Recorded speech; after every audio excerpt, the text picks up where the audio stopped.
Hey everyone, welcome to the Mobile User Acquisition Show. In the Mobile User Acquisition Show, we talk about how to use mobile user acquisition strategies to grow your app quickly and capital efficiently. The Mobile User Acquisition Show is presented by me, Shamant Rao, mobile growth leader and founder and CEO of the mobile growth consulting firm Rocketship HQ. Each episode includes strategies, tips, and pointers from the leading edge of mobile user acquisition that you can use to unlock tremendous growth for your app in a sustainable and capital efficient manner. Our guest today is Gadi Eliashiv, co-founder and CEO at Singular. Gadi is among the folks that has been very deeply involved in conversations around IDFA deprecation and what the world can look like post iOS 14. Today, we talk about what might happen to MMPs and how we might work with SKAdNetwork in a post-IDFA world. Very excited to welcome Gadi Eliashiv to the Mobile User Acquisition Show. Gadi, welcome to the show. Thank you. It's great being here. Yeah, I'm definitely thrilled to have you because you're certainly been fairly engaged in dialogue around IDFA deprecation, and certainly you and your team have been among the folks who have proposed solutions to what may be perhaps the best ways to navigate it. So definitely thrilled to have you today, and definitely thrilled to talk about the huge changes that are afoot that we are encountering. To start off, again, in very many communities, there are many possible solutions or ways to navigate iOS 14 that have been discussed. So of all the things that have been proposed and discussed as possibilities, what do you see are realistically possible, and what do you see are not realistic options? Yeah, it's a great question, and I guess it's great because I'm asking myself the same thing all the time as we're navigating this. I think there's a few phases that we're going through. The first one is when Apple just released it, everybody was gonna, there's the initial shock. We've been preparing for it. I think everybody's been speculating that it's going to happen for a long time. We've been preparing for it for a long time, and we started this mobile attribution privacy group about a year ago. And it used to be like we just invited everybody to our office. It was like 15 companies, and now it's like over 900 companies. And so I've learned a lot from that group, and I could kind of try and summarize my thoughts. One of the things we try to do as much as humanly possible is be pragmatic about our approach to this, because yes, there are certain advantages to our platform over traditional MMPs, but we didn't want to offer solutions that necessarily only highlight these. We wanted to do what's best for our advertisers. And it's hard to be, because I need to run a business. I'm the CEO of an MMP company at the end of the day. So how do you do that? Well, I guess, there's a range of different solutions that I see right now, and some may provide certain advantages to individuals, some may not. Let's start with the first one, fingerprinting. So that, by definition, has been the default fallback for every attribution flow. If you don't have IDFA, if you have LAT on, or maybe it's a mobile web campaign, you're going to use, the MMP will default to fingerprinting. It has a lot of issues. Fingerprinting is based on IP and user agent. It has more susceptible to fraud. It's less accurate. The windows have to be a lot shorter. But that's basically a pretty simple technology everybody has. The challenge with that, and we kind of said from day one that we just don't think fingerprinting is going to pass the Apple test. And by the way, just to clarify, every time I'm saying something about a method that is unlikely, it doesn't mean I don't like that method. I wish it would work, but it's just I don't think it would pass the Apple sniff test. So for example, with fingerprinting, everything they've done in the last few years suggests that it's unlikely that it will work. You've seen ITP, for example, intelligent tracking prevention on web, and what they've done on WebKit. They've been very aggressive to attack cross-domain tracking, to standardize how you pass parameters between ad clicks from one page to another. And they prevent certain APIs from going into Safari because they're afraid it's going to open up fingerprinting. Also, in WWDC video, They clearly, everybody was like playing forensics with those videos. You know, I watched the same 30 seconds again and again. It's like, what did he mean by that? So there's a screenshot where they say that tracking includes fingerprinted ID. And we're like, okay, what is fingerprinted ID? It's not very clear. And so, you know, we were very skeptical. And then recently, actually, probably the most important news is we had one of our customers talk to Apple, and they said no. Basically, the first time they said no, and they said, basically they said something like, if you could use fingerprinting to derive some stable ID, even if it lasts for 2 minutes, that's off the table. And so and if you think about it, the industry, the MMPs have you know, bifurcated to all these different solutions. So you have now 2 vendors that are talking about device graphs, and it's very probabilistic, but it's also very accurate. And they talk about fingerprinting, or, you know, maybe they don't use the word fingerprinting, but I don't understand how it's going to work and how it would work with Apple. So I am not as hopeful about this method. If it does, by the way, Singular would happily adopt it, etc. But it's just, I wish someone from these companies would call me and say, Gadi, here's where you're wrong. This is why device graphs are going to be okay with Apple. So that's method number 1. Another approach was, how do we bring back the attribution we used to have and love? And there were some, you know, cool ideas that came out, like attribution hash, that basically said it had a few assumptions. First one is you need to get consent on the publisher side, right? So we have that flow where you see an ad on a publisher app, you install it, you install the advertiser app. So if you get consent on the publisher app, maybe it's okay that the advertiser app would know where you came from, because you gave consent in the publisher app, right? So that was the logic, which I actually like.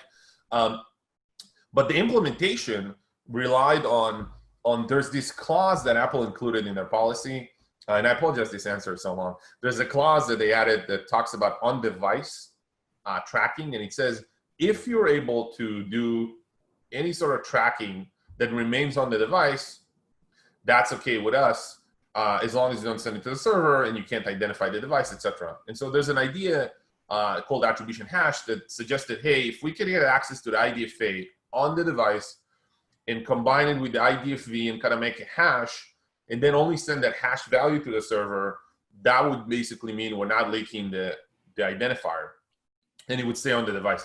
The challenge with that is it means that Apple needs to do us a favor and give us the IDFA. And that means, I mean, I think it's unlikely, because they just killed it very publicly. Why would they have an appetite to give anyone that access again? And maybe they could do something else. They could give you like the hashed value, the attribution hash as well. But it also has some privacy issues, unfortunately, because we kind of explained that in the Slack group in MAP. But, you know, essentially, once you have the IDFA of a user once, you'll be able to track him everywhere. There is a way to do that computationally, but it has some holes. And I think Apple's tolerance to privacy is so low or high, however you want to call it, they just wouldn't accept anything right now. So that's another approach. And then I guess there's a lot of discussions about maybe we can get consent. Maybe everybody will be really good at getting consent, right? The publishers, the advertisers, etc., and we'll have IDFA, and we can just use IDFA. And then recently, I want to tell you of another angle, which is really interesting. What if, you know how there's the GDPR consent and CCPA and all sorts of pop-ups now, and Apple also, I saw that they changed the word, it's actually one of our customers told us about that they changed the word consent to user permission, because they didn't want to say that their pop-up equals GDPR consent. It's a different thing. So what if companies could come up with their own pop-ups, get approval, and then use that to justify fingerprinting? Meaning, hey, Apple, we're not going to use your identifiers, right? But we'll get the consent and we could use fingerprinting. The challenge is that Apple said, if you do any form of tracking, and fingerprinting is part of it, you have to use our pop-up. That's our policies for our ecosystem or our platform. If you don't follow our platform policies, we can kick you out.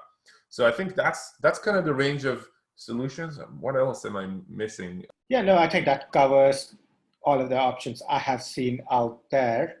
And you're right, it will come down to how tolerant Apple is toward anything that could identify a user individually. And then I think that's really the crux of it. And of course, the default solution that Apple would rather have everybody use is SKAdNetwork. Yeah. Right? And just to jump to that, SKAdNetwork has been proposed by Apple. The details are out there. The documentation is out there. If an advertiser is looking to adopt SKAdNetwork, what could be some of the challenges there in the way it is currently architected? Yeah, it's a great question. And actually, when I mention all the methods, I forget to mention that one because it's currently, you're right. I wanted to mention the alternatives, right, to the default path. But yes, Apple released SKAdNetwork or SKAdNetwork. Everybody calls it differently. And they said, here's our suggestion. It almost feels like they were proud of themselves. Said, hey, we innovated, and it's a pretty cool idea, right? We innovated to create something that's privacy preserving. And it gives you attribution that doesn't leak user identity. But the challenge is there is a tension between preserving privacy and giving the advertiser flexibility. The more flexible the mechanism will be, the less privacy friendly it will be. And I'll give you an example. There's been a discussion about what if we could just get multiple conversion values out of SKAdNetwork or postbacks. Then very easily you could prove that this could leak users' identity, which is why Apple created such a very limited mechanism, because they really want to be strict. And it depends on how much risk they want to take of someone exploiting that. But what they built right now is really hard to exploit, meaning that it will be very privacy friendly. Now, what are the challenges for advertisers? I think it's not just advertisers, it's everybody, because an advertiser lives in an ecosystem. He has ad networks that needs to work with him, and he has there's some solutions in the middle, MMPs, etc. We'll talk about that later. But a single advertiser can work with a bunch of ad networks, and they want to know that when they onboard the new network that they want to test, they speak a common language, and vice versa. The ad network needs to work with a lot of advertisers, hundreds of advertisers.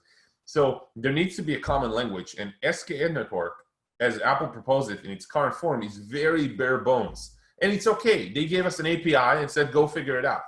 And one of the things that we've done very actively is we said, okay, we got to be pragmatic. If this is going to be the new reality, we have to accept that people will be stuck with this solution, and we're going to be stuck with this solution for a long time. How do we make it better? So here's some of the challenges that I think people will face and what we're proposing to fix. The first thing is that there is this notion of conversion value in SKAdNetwork that enables you to pass some form of a user value back to the ad network so that they could optimize. That is completely non-standardized. So for one advertiser, value 17 could be something else, one thing, and for another company, value 17 could mean something else, maybe something back, I don't know. So what we wanted to do is say, hey, let's define methods to standardize what kind of models we want to use this value for. Now, it's very limited. It's only 6 bits, which is 64 values. And there's all sorts of quirkiness with how the mechanism work. You have these timers, and they're trying to anonymize the message. But what we proposed, we wrote a document called SKAN, which is short for SKAdNetwork, and it's our proposal for how to implement that. And we built it in a way that's not singular specific. It was actually benefiting every advertiser, ad network, and MMP. And what we try to do is say, here are some standard models. If you want to get RAWs reporting, let's use the conversion value, the 6 bits, to encode how much revenue, maybe ad revenue or IAP revenue, your user has generated. And maybe we want to capture also how many days has it been since the install, right? We're trying to come up with all sorts of reporting because eventually advertisers would like to see some RAWs. So I guess challenge number one is, how do I govern conversion values in a standardized way? And you know what? What I just described is the most simple implementation. There's a lot of sophistication you could do there, all the way to, you do LTV prediction, and based on that, you assign a conversion value on the predicted LTV for that user, right? There could be a lot of fancy methods as well, but someone needs to standardize that. So that's challenge number one, conversion value. Challenge number two is campaign ID. So SKAdNetwork gives you 100 campaign IDs to work with, super limited. You could change what each campaign ID means. So if let's say I'm an ad network, I don't know, ironSource, and I want to serve ads. Their machine learning is probably going to assign a different different meaning for campaign ID 5, right? One day it could be US users with blah, blah, blah, certain publishers. Another day it could be, Germany users with a different device model. So ad networks are going to control that conversion value. The challenge for advertisers is, what the hell does that mean? How do I translate a number between 0 to 99, or I think 1 to 100, to something readable? So that's challenge number 2. Challenge number 3, which is one of the worst things in my opinion, and I wasn't very vocal about it in our article, but this is a good chance to talk about that. There is a challenge right now where the way that SKAdNetwork has been proposed is that the postbacks go to the ad network, and some of the data in these postbacks is signed by Apple, which is excellent.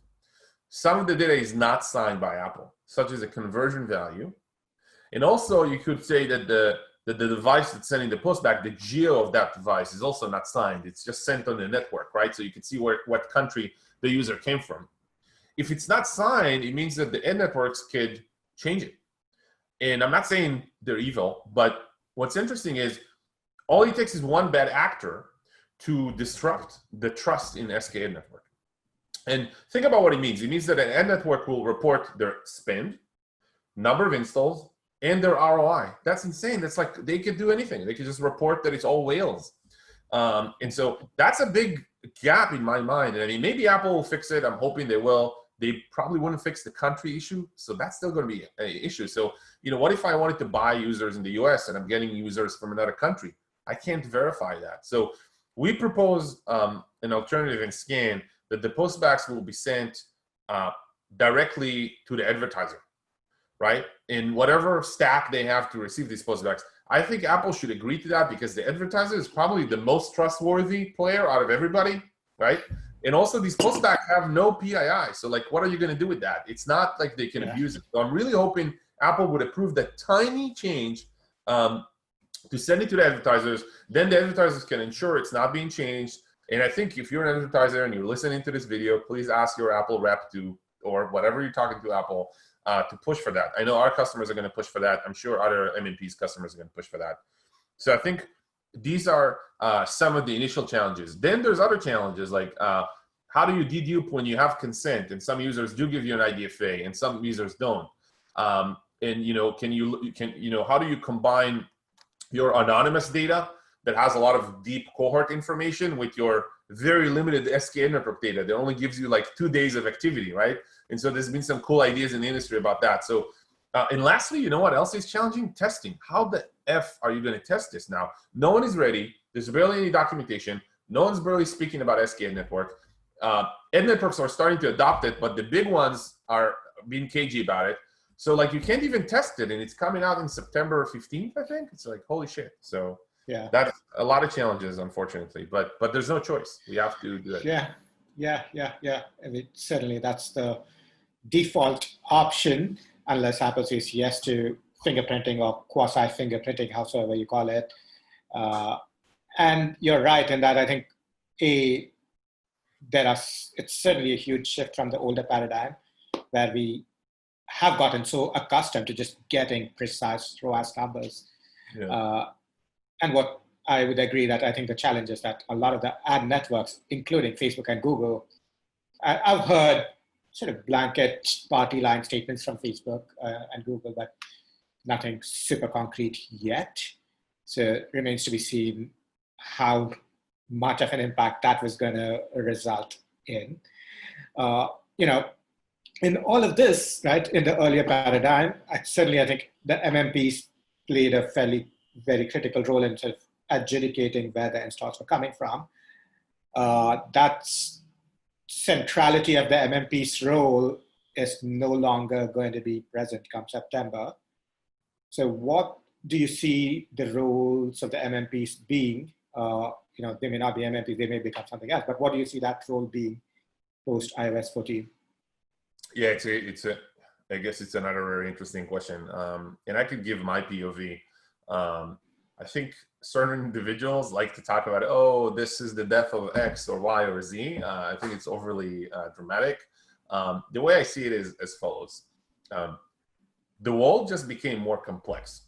The chances are that customers are going to build all this stack themselves are very, very tiny. And by the way, there has been examples, right? Singular sells two products. We sell an MMP product, but we also sell a data aggregation product for, you know, all your marketing data, etc. And I've seen people in the past try to build some of these things in-house, and it always eventually fails. It sucks. This one person wrote it, he leaves the company, they're stuck, it's not standard, it falls behind, etc. And so I don't think this is any different. There's been examples of companies who built their own MMP stack internally, right? And it had a lot of holes. It wasn't really smart. It had fraud, etc. So I think it's going to be the same thing, but just different, because you will still need to figure out, how do I receive all this SKAdNetwork data? Let's say that Apple agrees and you now get it as postbacks. So are you going to build your own real-time server to get these postbacks and then forward it to the other ad networks? You could, but it's insane. You could do that. Then you need to make sure that they're not deduping.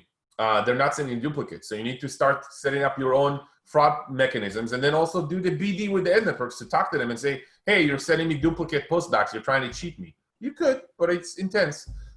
You need to build the layer that manages the conversion value, right? And when you send events, you need to translate that to conversion value, and then also tell the ad network what it means, right? So can you do that? Yes, but again, it gets intense. You need to aggregate all the data, all the spend from every single channel you're using on the campaign. You need to map the campaign ID from SKAdNetwork to something readable. You need to build the reporting. Again, all these capabilities, the world doesn't change as much to me, because what the necessity that I think MMPs always had is they solved the technical problem that was pretty hard to solve. And yes, they were in a central position, but a lot of the power of the product came from, just like how you buy any other SaaS product. I mean, my company could build Zendesk. I could build it, but it would suck. And that's why I'm buying Zendesk, and my support team uses that. I could build Salesforce. I mean, it's a table with attributes, but my sellers wouldn't know how to use it, and it wouldn't be standardized. And and when I hire a new seller, he wouldn't know how to use it. So that's why I go for the standard. So I think that the role of the MMPs will simply evolve, and you still need to provide unbiased measurement. And in a way, I think advertisers will still, they're kind of hire the MMP. They'll to say, hey, I need to figure out all this mess. Please be my technology provider, right? Which is how you buy SaaS software, and help me sort out all this mess. And yes, maybe the way that clicks were being forwarded to an MMP before, some of it may change. Actually, that's not even going to change, because what if you get partial consent? Then are you not going to look at the IDFA data you get? You probably still want to have it. So are you going to have the MMP just for that portion? It's just going to be such a complex universe, which is why I think you'll still need an MMP. You'll still need to have someone help you with all that stack. And yeah, that's where my confidence comes from. And I mean, I'm talking to customers, plus, I mean, it's happening in like a few months. That's insane. Who can even get ready to that, right? Like, most companies don't have, you need to, build a massive organization to fight that, to build that. So that's why, I'm pretty calm. You can challenge me on that. It's just, to me, and I'm an engineer in my background, so I know it's not just some bullshit salesy stuff.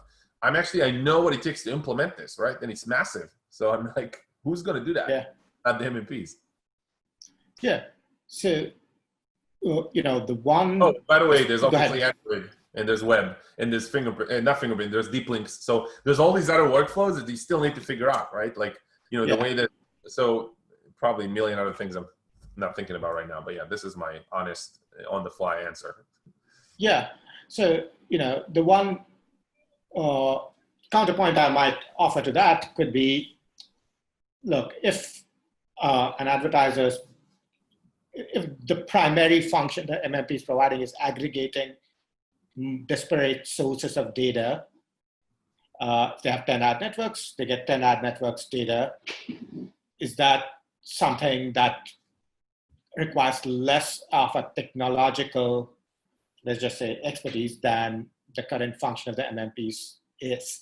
Right? Is that, if all it takes is getting 10 spreadsheets in a certain format and just imbibe it into their internal data systems? How would you think about that? Yeah, it's a good point. I think it's just not going to be as simple. I think that you'll need to get all these postbacks. So it's going to be a ton of data. It's not going to be 10 spreadsheets, unfortunately. And ideally, we get these postbacks directly sent to the advertiser or to the MMP server and not to the network. So you still need the real-time processing capabilities of MMPs. You still need to build on sort of the analytics framework on top of it to kind of translate what it means for each individual network. And I mean, maybe the reason I'm so confident is that we've been in this business for long, for aggregating the data, and that's even part of the solution I'm talking about. It's difficult. People think it's easy. It's not, and that's why we've been successful as a company. I just know it's difficult. I mean, otherwise I wouldn't be here, right? I would not be able to speak anything. And so I think I have 6 years of running the business to see as experience to people that thought it would be easy, but it's not. So that's one thing. The second thing is that's like the basics of where MMPs would begin. There's still, again, the other workflows. For example, whenever you have a deep link that opens the app directly, that flow works as usual. So people would expect all this functionality to continue working with MMP, right? You have the deep link, you need to in real time check where the user came from, run some, maybe parse the parameters. You need to track the user and all their cohorts, etc. So some flows are going to remain the same, and I don't think advertisers are just going to throw them away. And then from there, that's where the sophistication will start building. You'll see certain MMPs are starting to build in different directions. For example, what is the next level of insights that we can give you, all right? For example, Singular has been working on an ability to look at across a lot of customer data and give you active recommendations and benchmarks, etc.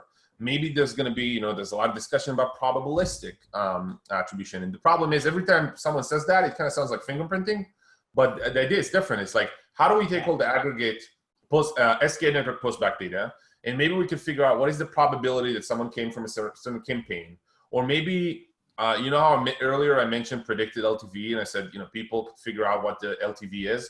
So this is going to be kind of this opens up a new chapter for innovation in the attribution systems. And I think you'll see two phases. Phase one is we're helping people figure out what the hell is going on, because we ourselves have to adjust. Everybody has to adjust to this new process and figure out, what are we going to do? How do I still run reports? How do I see RAWs, right? That's the question people ask themselves on day one, right? And so it's, unfortunately, as sexy as we may all want it to be, there's going to be a lot of foundation work to make the basics work. Once the basics are there, you'll see a range of innovation and sophistication coming out of vendors. And I think, by the way, anybody can innovate. I just think MMPs will be in a prime position because they're still very central in a lot of different platforms. They still need to support a lot of different use cases. We're so deeply embedded in all this stack. We're directly connected to the network. So you'll see a wave of innovation coming from there. And so, I think, if people think it's an easy problem,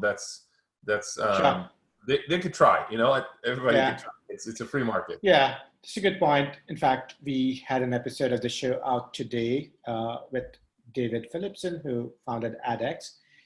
And I was asking him about what the early days of MMPs was like. And he did say something very similar, which is a lot of companies tried to build their own attribution solution in 2012, 2013, and found out it wasn't nearly as easy. So I can certainly see where you're coming from on that.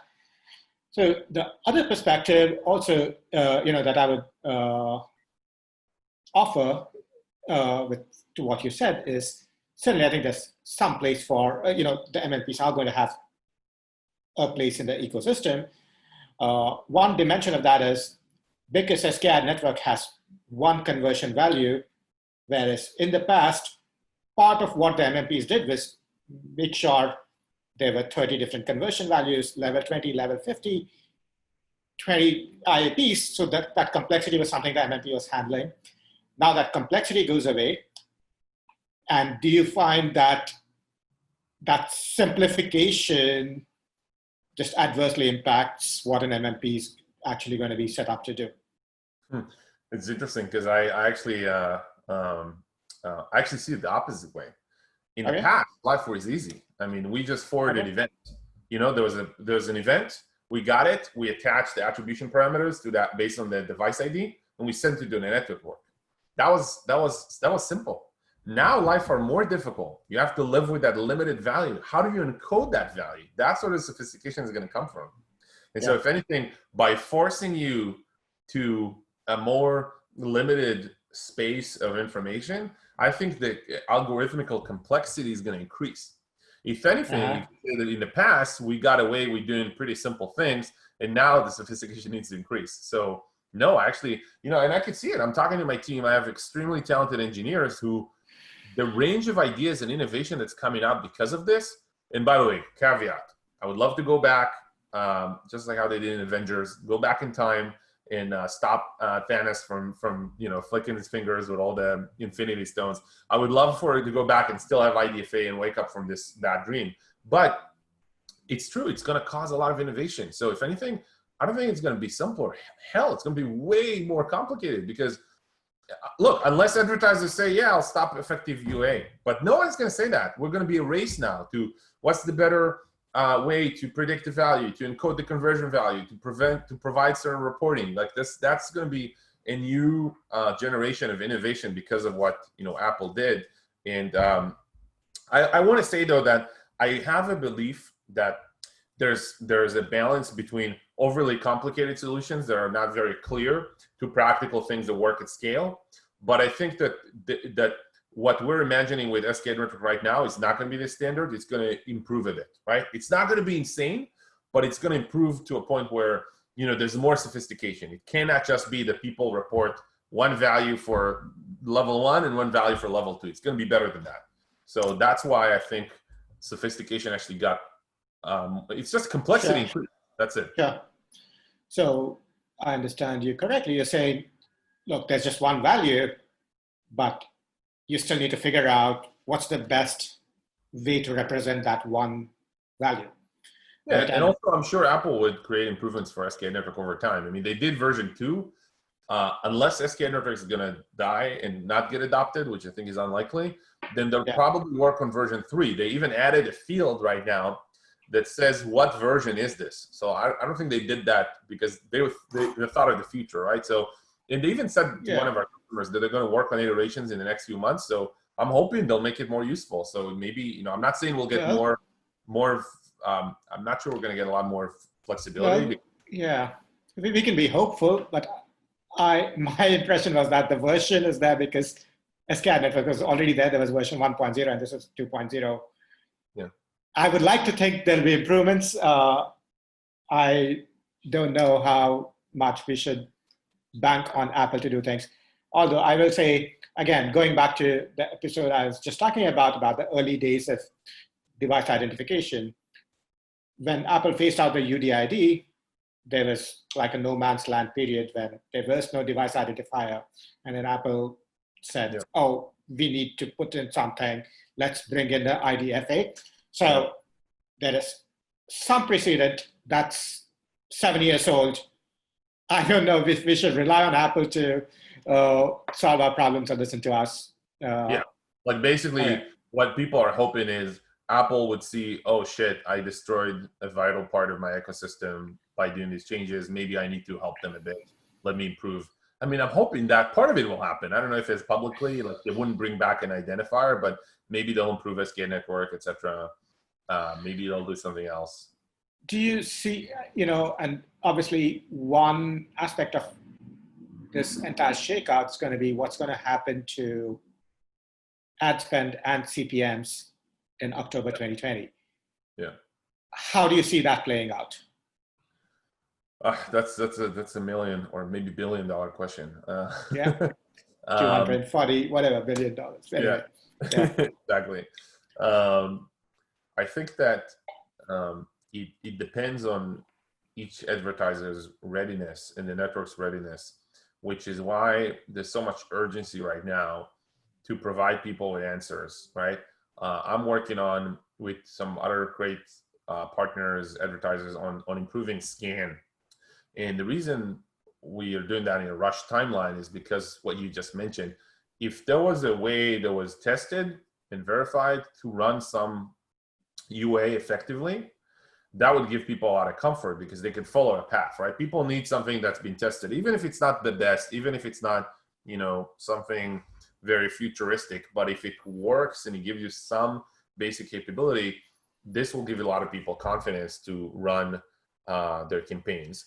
Doesn't mean necessarily it's going to be at the same capacity that they do today, at the same volumes. I think there's going to be a learning period. What I can tell you, which is interesting, is a lot of our top advertisers see it as their advantage over the market now, because there's going to be a period of time where maybe the people are unprepared, who don't ask questions, who don't know what they're going to do. We talked to some folks who, their upper management doesn't even know it's coming. It's like, oh yeah, my technical team will solve this IDFA issue, but they need to understand now up to the CEO level, this is a dramatic shift to your business. The companies are smart about it, and we've met, our top customers are scaringly smart about this. They will have some advantage over others by using methods they built and kind of adapting their stack faster than others. And I'm sure they'll use that advantage. You know how there's these stories whenever a new channel came out and those people are early adopters and they kind of enjoyed really low CPIs and just grew their business really well. I'm sure it's going to be the same. Some will adapt quickly and will take advantage. Some others won't. But yeah, I'm sure there's some companies will say, oh shit, I'm not prepared. I'm going to pause some of my spending on iOS and be very careful. I think it's inevitable. Yeah. Do you think Apple will care or will notice? That's what I'm wondering. I don't know if they will care. Yeah, Apple will notice if there's a big drop in the install volume on the App Store, which is a possibility. I'm prepared. I think is within the realm of possibilities. Like suddenly, globally, all their IAP revenue drops because look, right now I know I can pay $40 CPI for high value cohorts or users. And once I know I can't, I will cut my spend. Yeah. I cut my spend, my install volume drops. Yep. And that if 2,000 people do that, no matter how smart or savvy they are, then Apple's download velocity across the App Store drops. I think the question is, how much does Apple care? And how big does that impact have to be for Apple to care? I've heard some advertisers trying to punish Apple by taking their money out of Apple search ads. And I wonder if they even care, because I feel like Apple always treated their ads business as like a stepchild. It's like a different building in a sad corner, etc. And I'm wondering if they even care about the ad revenue or not. I don't know. Out of curiosity, you did mention some of your customers are preparing, some of the really smart people. I'm curious, what are some of the things they're doing, especially considering there's still so many question marks around all of this? I think that here's the thing. There's, going back to your first question in our interview, right, which was, what are the different options? I think there's people are being very pragmatic and kind of preparing for the worst, and that's almost what when we released Scan, we said the same thing, which is like, look, we're not in love with SKAdNetwork, but it may be something we're stuck with for a very long time. So the responsible thing would be to get ready. So that's what they're doing. They're doing a responsible thing. They're figuring out what changes do I need to do to my stack? How do I what is the new reporting going to look like? Let's say that I use the conversion value to encode ROAS, revenue for the first day or two. Can I even rely on my buying patterns? So they audit every one of their games and they're trying to figure out, can I live with that kind of reporting?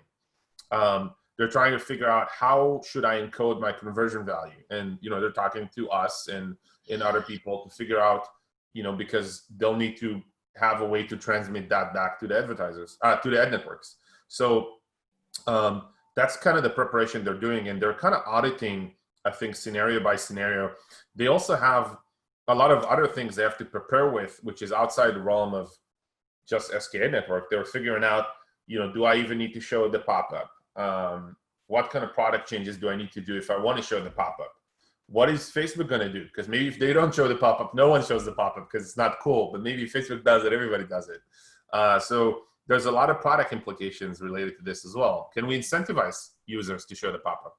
Here's another idea. What if you only showed, and that's not mine, I don't know if he wants me to give him credit. He's a really smart guy that shared an idea, which is, what if we what if we only show the pop-up to the people we care about, the whales, right?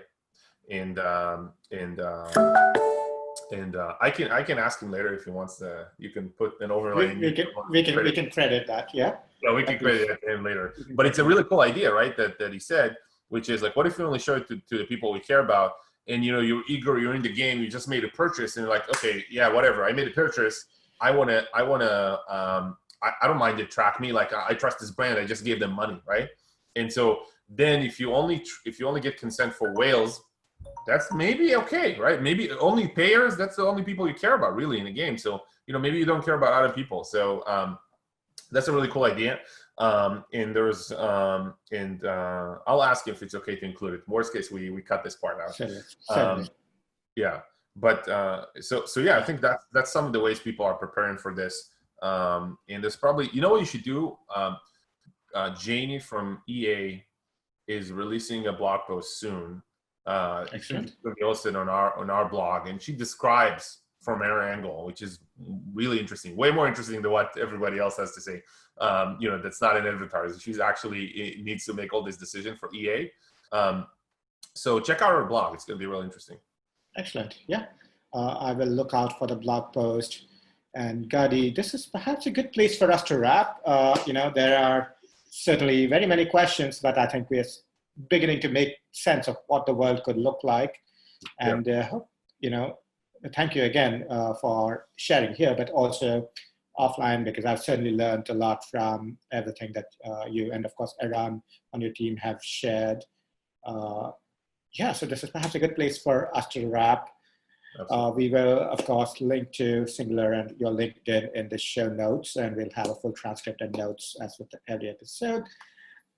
Any closing thoughts as we wrap? Absolutely. The one thing I would recommend to everybody listening is we have this Slack group that is formed with probably 800, 900 companies by now.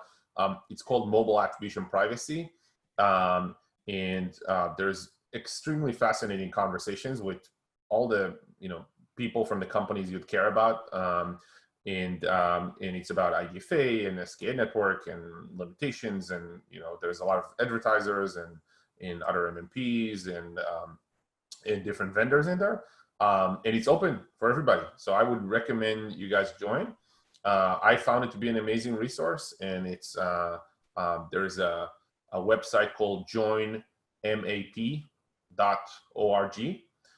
You go there, there's a link. It's a pretty ugly website. I didn't update it in a while. But basically I'll just send you a link to the Slack group, and that's it. And you just access the Slack group, and you can also share it with your colleagues. So, if you're not there yet, I would highly recommend it because it's a good resource. You could also search it and see what people answered. There's a lot of interesting discussions. Excellent. Gadi, we'll link to that.